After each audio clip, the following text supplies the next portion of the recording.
Guys and hi everyone. आज हम लोग पार्ट 2 जो है वो स्टार्ट करने वाले हैं। पार्ट 2 है आपका, अगर कंपनी में एडुकेट प्रॉफिट नहीं है या फिर प्रॉफिट नहीं है तो इस केस में भी क्या डायरेक्टर को सैलरी या फिर रिमर्शन जा सकते हैं? Answer is yes. उस केस में शेड्यूल नंबर 5 के अकॉर्डिंग जो है हम कंपनी जो है वो डायरेक्टर को रेमोनेशन देती है। इसमें हम देखते हैं कि इफ़ेक्टिव कैपिटल कितना है। अगर इफ़ेक्टिव कैपिटल कम है, effective capital less than 5 crore, तो उस केस में ईयरली रिमोनेशन दिया जाता है 60 लाख। अगर आपका effective capital more than equals to 5 crore है बट लेस दैन 100 करोड़ है तो 84 लाख। और अगर less than equals to 100 crore है बट लेस दैन 250 करोड़ है तो 120 लाख।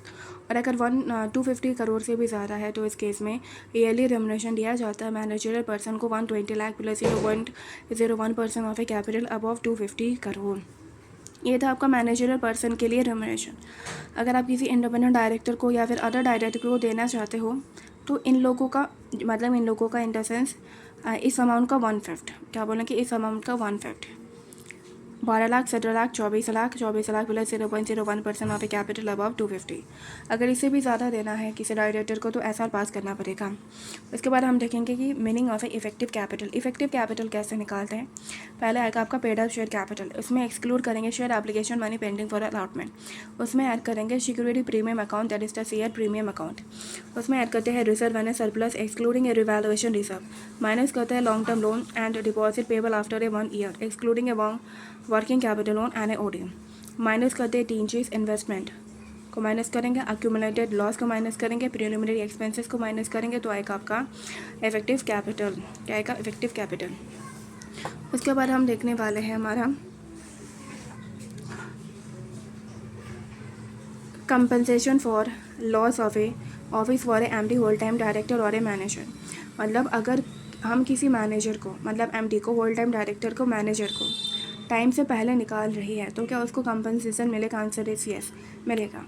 ए कंपनी में पे compensation for loss of a office of a MD whole time director manager but not to any other director. कोई अदर डायरेक्टर है तो उसको नहीं मिलेगा।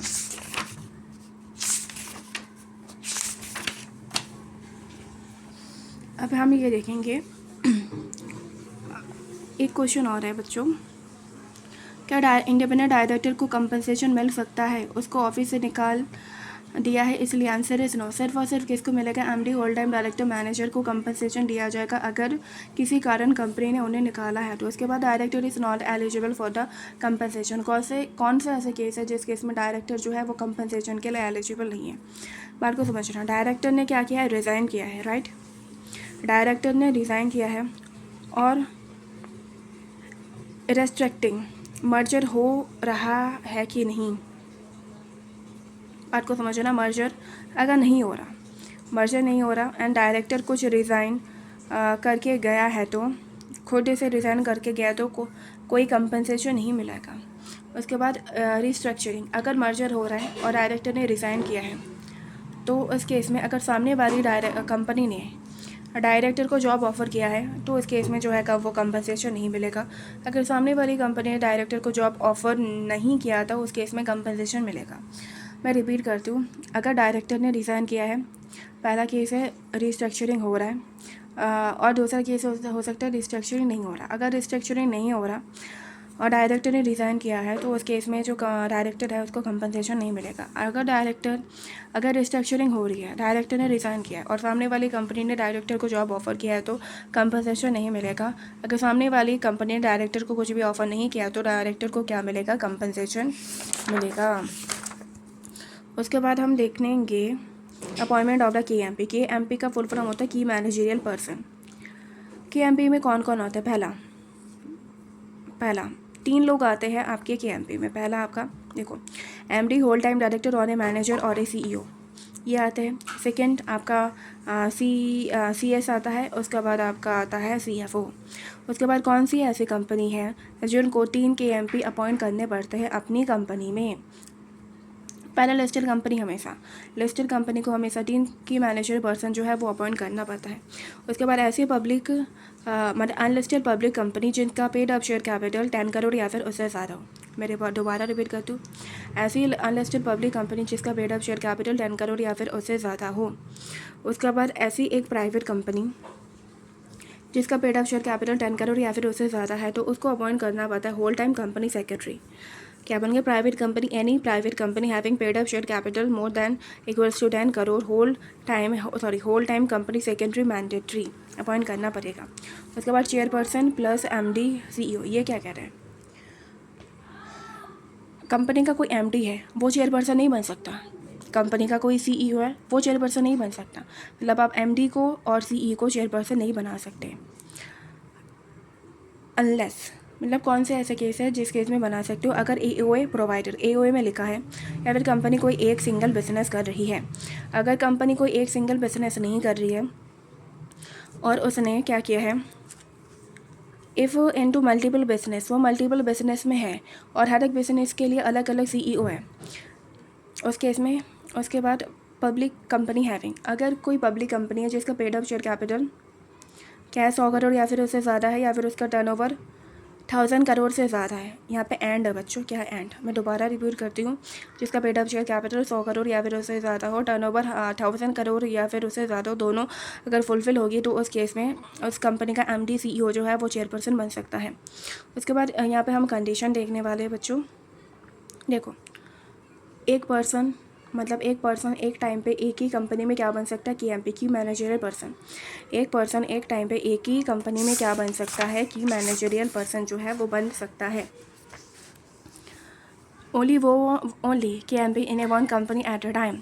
एक पर्सन एक टाइम पे एक ही कंपनी में की मैनेजरियल पर्सन बन सकता है। एक्सेप्शन, अगर कोई बंदा एक कंपनी में की मैनेजर पर्सन बना है, उसकी एक सब्सिडरी है, वो इंसान उस सब्सिडरी में भी केएमपी बन सकता है, तो एक्सेप्शन है केएमपी इन सब्सिडरी कंपनी।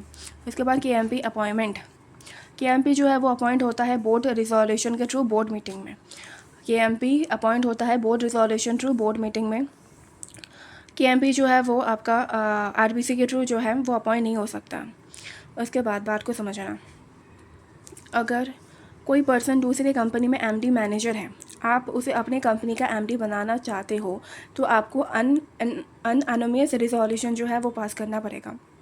क्या पास करना पड़ेगा? अनअनोनिमस रिजोल्यूशन। कोई एक पर्सन है जो कि दूसरे कंपनी में क्या है, एमडी है, मैनेजर है, उस पर्सन को आप अपनी कंपनी में एमडी बनाना चाहते हो, तो उस केस में आपको अनअनोनिमस रिजोल्यूशन पास करना पड़ेगा। उसके बाद कैजुअल वैकेंसी, अगर केएमपी की कैजुअल वैकेंसी आई है तो बोर्ड जो आपका बोर्ड ऑफ डायरेक्टर है वो बोर्ड मीटिंग में उसको अपॉइंट करते हैं विद इन 6 मंथ। उसके बाद चलते हैं सेक्रेटरियल ऑडिट या फिर आपका फाइनेंशियल स्टेटमेंट ऑडिट या फिर आपका स्टैट्यूटरी ऑडिट। सेक्शन 204 कहता है कौन सी ऐसी कंपनी से है जिसको सेक्रेटरियल ऑडिट करवानी पड़ती है या फिर सेक्रेटरियल ऑडिटर को रखना पड़ता है। बात को समझना, जो आपका सेक्रेटरियल ऑडिट है वो हमेशा कौन बनेगा? एक CS. Secretarial audit can be done by the only A CS in a practice. कौन बनेगा? Only CS in a practice.